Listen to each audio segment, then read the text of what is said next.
કંપનીના મેનેજમેન્ટ સાથે ચર્ચા કરી. ઓમનીટેક એન્જિનિયરિંગના CMD ઉદયકુમાર પારેખ આપણી સાથે જોડાઈ ગયા છે.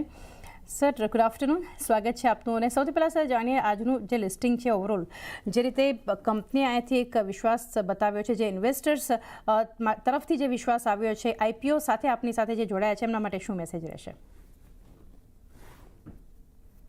પહેલા તો બધા જે નવા ઇન્વેસ્ટર્સ છે એમને અમે હાર્ટલી વેલકમ કરીએ છીએ.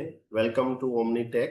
અને ઇટ્સ અમારી રિસ્પોન્સિબિલિટીઝ છે કે ઇન્વેસ્ટરને બહુ સારું રિટર્ન્સ મળે. અને we thanks to all the investors. જી સર, આગળ હવે ઓવરઓલ કંપનીના ગ્રોથના આઉટલુક પર ચર્ચા કરીએ તો આવનારા 1 થી 2 વર્ષની અગર વાત કરીએ તો કંપનીનું કઈ રીતનો પરફોર્મન્સ તમે જોઈ રહ્યા છો as a listed company? Certainly, overall, if you see our 3 to 5 years of last few years of histories, and તમે last FY16 થી લઈને FY26 સુધી જોવો તો overall we have grown around 25 to 35% of the CAGR growth. So એક બહુ સારું word we believe કે growth is alive. તો અમે we are anticipating very good growth in the FY26, FY27 and 28. And IPO proceeds પછી અમે નવા 2 plants open કરીએ છીએ. એના માટે અમારી લાર્જ કેપેસિટી એક્સપાન્ડ થશે અને we have a strong order books with our customers. Apart from that, આપણા 90% repeated customers છે, એના પાસેથી સારી એવી revenues આવે છે.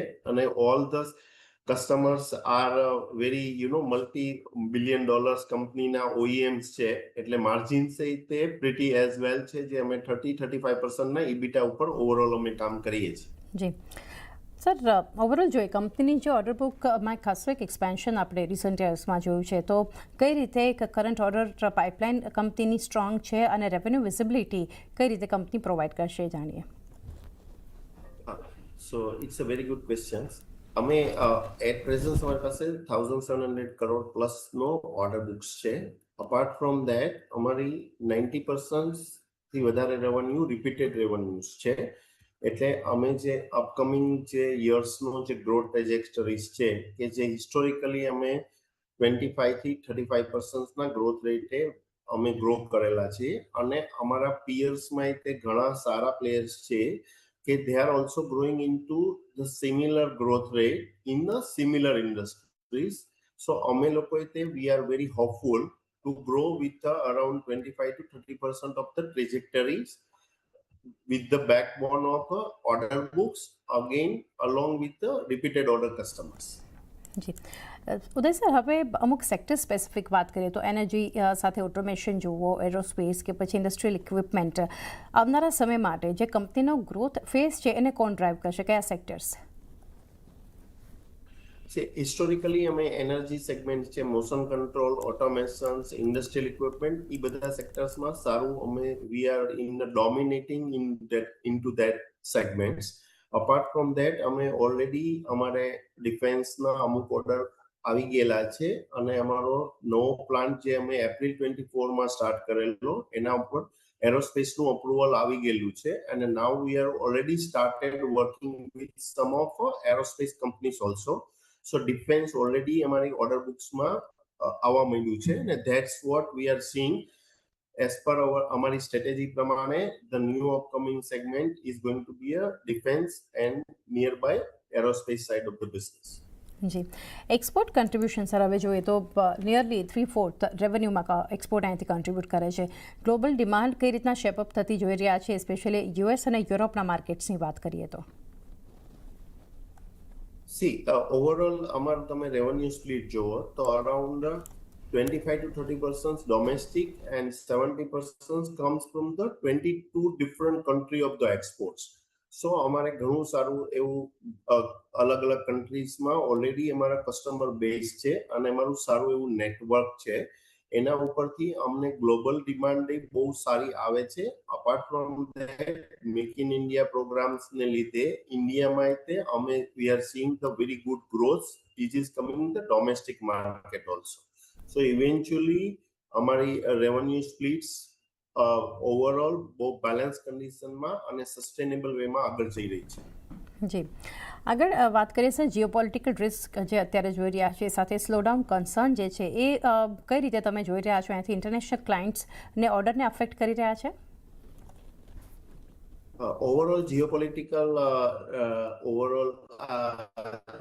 geopolitical situations છે, પણ અમારી સાઈડથી અમે કન્ટિન્યુઅસ કસ્ટમરના ટચમાં રહીએ છીએ અને વી એન્ટિસિપેટ કે continuous કસ્ટમર્સના as per our customers feedbacks, their order book are pretty good in the conditions, and overall in energy segments also અમે renewables energy અને oil and gas બંને એનર્જીમાં કામ કરીએ છીએ. When coming to the oil and gas markets is also doing excellent due to the oil price or anything.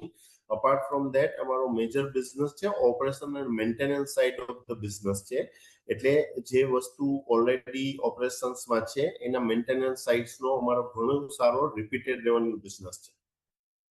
G sir, હવે વાત કરીએ portion of IPO પ્રોસીડ્સ જે રીતે અહીંથી કંપનીનો પ્લાન છે ન્યૂ મેન્યુફેક્ચરિંગ ફેસિલિટીઝ માટે જે કંપની કરવાની છે, તો આ ફેસિલિટીઝ છે ક્યારે ફૂલી ઓપરેશનલ થશે અને જે કેપેસિટી એડિશન જે છે એ આગળ જતાં આ ફેસિલિટીઝથી શું એક્સપેક્ટ કરી શકીએ?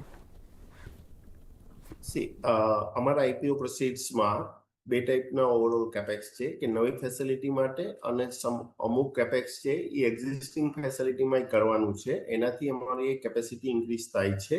સો અત્યારે અમે જે એપ્રિલ 24માં નવો પ્લાન્ટ જે ચાલુ કરેલો જે લાર્જ પ્લાન્ટ છે એમાં અમારી પાસે આજથી 1 વર્ષ સુધીનો ઓવરઓલ ગ્રોથ હોરાઇઝન્સ માટેની અવેલેબલ કેપેસિટીઝ છે, કારણ કે અમે 60-65% કેપેસિટી ઓપરેટ કરીએ છીએ.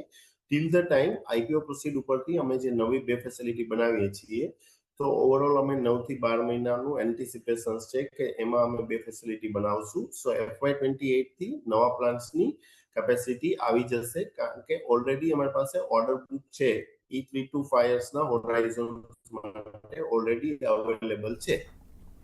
જી આગળ સર વાત કરીએ રાજકોટના જે પ્લાન્ટ છે જે એક્સપેન્શન કંપનીનું અહીંથી બનતું જોઈ રહ્યા છે, તો માર્જિન્સ અને સાથે પ્રોડક્ટ કેપેબિલિટીઝ છે એના માટે કઈ રીતે યુઝફુલ થશે? જ્યારે એક કોઈ પણ એન્જિનિયરિંગ બિઝનેસ, અમારા પ્રિસિઝન એન્જિનિયરિંગ બિઝનેસ ઓવરઓલ કે જ્યારે ઓપરેશન્સનો સ્કેલ વધતો હોય ત્યારે ઓપરેશનલ લિવરેજ આવે છે, કારણ કે there are so many fix overheads હોય છે કે જે અમારી રેવન્યુ ઉપર સ્પ્લિટ થતા હોય છે. એમ જેમ જેમ અમારી રેવન્યુની ટોપ લાઇન વધતી જાય છે એમ એની ઓપરેશન લિવરેજ વધારે સારું આવતું હોય છે. અને અપાર્ટ ફ્રોમ ધેટ અમે નવા પ્લાન્ટ્સ છીએ એની કેપેસિટી ઇન્ક્રીઝ થશે, એને લીધે અમારું overall in terms of capabilities અમે અમુક લાર્જર પ્રોડક્ટ રેન્જ અમે એડ કરીએ છીએ કે જેમાં અમારી પાસે અરાઉન્ડ 18 થી પ્લસ અલગ અલગ કેપેબિલિટીઝ છે. Some more capability also we are expanding. તો અમારી ગ્રોથ ટ્રેજેક્ટરી છે it is not only for the similar size of the parts, but we are increasing the different category of the parts, different capability of the parts, and a different customer base, different new segments to be adopted, and overall we are going into the overall strategic way for our growth trajectories. જી sir, અમુક financial terms પર Uday sir હવે ચર્ચા કરીએ તો કંપનીએ જ્યાંથી એક સ્ટ્રોંગ ગ્રોથ ડિલિવર કર્યો છે બોથ ઇન રેવન્યુ અને પ્રોફિટેબિલિટી રિસન્ટલી આગળ જોઈએ તો કેટલું સસ્ટેનેબલ છે અહીંયાથી આ લેવલ્સ છે એબિટા માર્જિન્સ?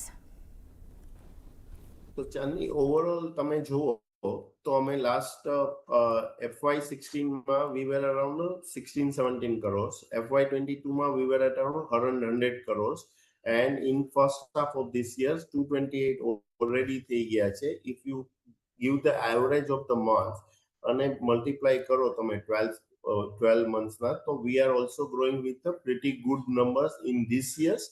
અને અમારો overall revenue growth coming years માં we are anticipating કે જે historically અમે છીએ, અને that's what અમે એક કલ્ચર બનાવેલું છે ઓમનીટેકમાં કે growth is a life, that is our cultures. Now coming to the EBITDA, overall precision engineering segments અને જે અમે ક્રિટિકલ અને સેફ્ટી ક્રિટિકલ પ્રોડક્ટ લાઇન્સમાં હોઈએ છીએ, અને અમારી પ્રોડક્ટ્સ બહુ સારા મલ્ટી બિલિયન US$ કસ્ટમર્સમાં ઓલરેડી અમે સપ્લાય કરીએ છીએ. The criticality and safety point of view, it is so much intricate and precision, અને આ સેગમેન્ટ્સનું માર્જિન્સ અમને મળે છે. So we are confident about our growth trajectory and profit trajectories.